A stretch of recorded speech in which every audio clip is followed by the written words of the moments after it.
আচ্ছা, এখানে সোহেলের বাসাটা কোনটা? এখানেই কোথাও হবে বুঝলে? জি, এখানে সোহেলের বাসা কোনটা জানেন নাকি? সোহেল ভাইয়ের বাসা? ওই যে সোহেল ভাইয়ের বাসা। ঠিক আছে চলেন স্যার, ওই যে ওই বাসা। আপনি কি সোহেল মিয়া? জি না স্যার, সোহেল তো আমার ভাইয়ের নাম। ভাইয়া তো ইটালিতে থাকে। সোহেল মিয়ার নামে 18 লক্ষ টাকার লোন আছে, সে 6 মাস ধরে কিস্তি দেয় না, তার নামে মামলা হয়ে গিয়েছে। এটা তো সোহেলের বাসা না, আর উনি এখানে থাকে না, আর ওনার সাথে আমার কোনো যোগাযোগও নেই। গ্রামের লোকজন যে বললো এটা নাকি সোহেল মিয়ার টাকায় বানানো বাড়ি। স্যার, এটা আমার বাসা, আপনারা চাইলে আমি কাগজপত্র দেখাতে পারি। স্যার চলেন যাই। হ্যাঁ, ভাই টাকা পাঠালাম, কিন্তু পিলান একটা ফোন থেকে করলো না আমার কাছে। দেখি আমি একটা ফোন দিই। হ্যালো সাব্বির, হ্যাঁ ভাইজান। এমনই টাকা পাইছিস? জি ভাইজান, টাকা পাইছি, আর আজকে বিকেলে মিস্ত্রির টাকা সব দিয়ে দিবানে। তুই দেখিস সব, তোর উপর আমার পুরো ভরসা। হ্যাঁ ভাইয়া, তুমি কোনো টেনশনই করো না। আচ্ছা তাহলে এখন রাখি, কাজ করছি। আচ্ছা ভাইজান রাখি। হ্যাঁ, বাড়িটা আমার নামে হলেই এটা কোটিপতির মেয়ের সাথে বিয়ে করব। কাগজপত্র কার নামে হবে? কাগজপত্র আমার নামে হবে। আপনার নামে হবে কেন? আমি যতদূর জানি টাকা তো আপনার ভাই পাঠিয়েছে। আর এত কিছু তো আপনার বোঝার দরকার নেই, আপনাকে যেটা বললাম সেটা করেন। আচ্ছা ঠিক আছে।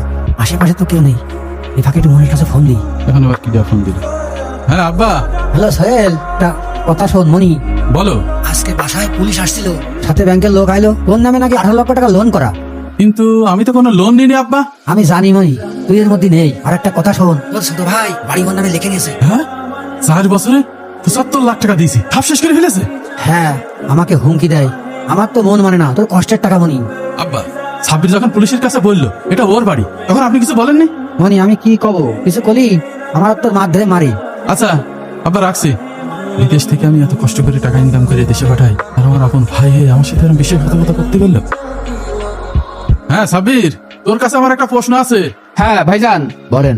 আমি 10 বছর ইতালিতে খাটাখাটনি করে তোর কাছে 75 লক্ষ টাকা পাঠালাম, সেই টাকা দিয়ে তুই বাড়ি বানালি, এখন তুই দাবি করছিস সেই বাড়ি তোর। সেটাই তো, এটা তো আমার বাড়ি। তারপর আমার নামে ব্যাংক থেকে 18 লক্ষ টাকা ঋণ করেছিস, পুলিশের সামনে বলছিস আমার সাথে তোর কোনো যোগাযোগ নেই। এসবের মানে কি রে? তুমি ওসব বুঝবা না। তুমি কি জানো, আমি এই জায়গাটায় থেকে সবকিছু সামলাইছি। তুমি কি করেছো? শুধু টাকা পাঠিয়েছো। হ্যাঁ আমি শুধু টাকা পাঠাইছি, আর তুই সেই টাকা উল্টো পাল্টা খরচ করে আমার এখন পথে বসাইছিস। রাখো দিন, রাখো। ওগুলো টাকা আমি খেয়ে না খেয়ে দেশে পাঠাইছি, আর এখন আমার সব শেষ হয়ে গেল। স্যার, আমার সব শেষ হয়ে গেছে। আপনি শান্ত হন। আপনি যে টাকাগুলো পাঠিয়েছিলেন তার স্ক্রিনশট বা কোনো প্রমাণ আপনার কাছে আছে? জি স্যার, আমি যে সমস্ত টাকা পাঠিয়েছি সব ডকুমেন্ট এই ফাইলে আছে। ফলে তো কেসটা অনেক স্ট্রং হবে। লোন জালিয়াতি আর টাকা আত্মসাৎ দুটোতেই মামলা হবে। আমি দেখছি বিষয়টা।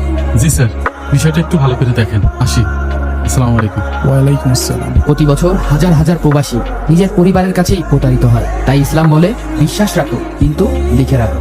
এটা সন্দেহ নাই, এটাই আল্লাহর হুকুম।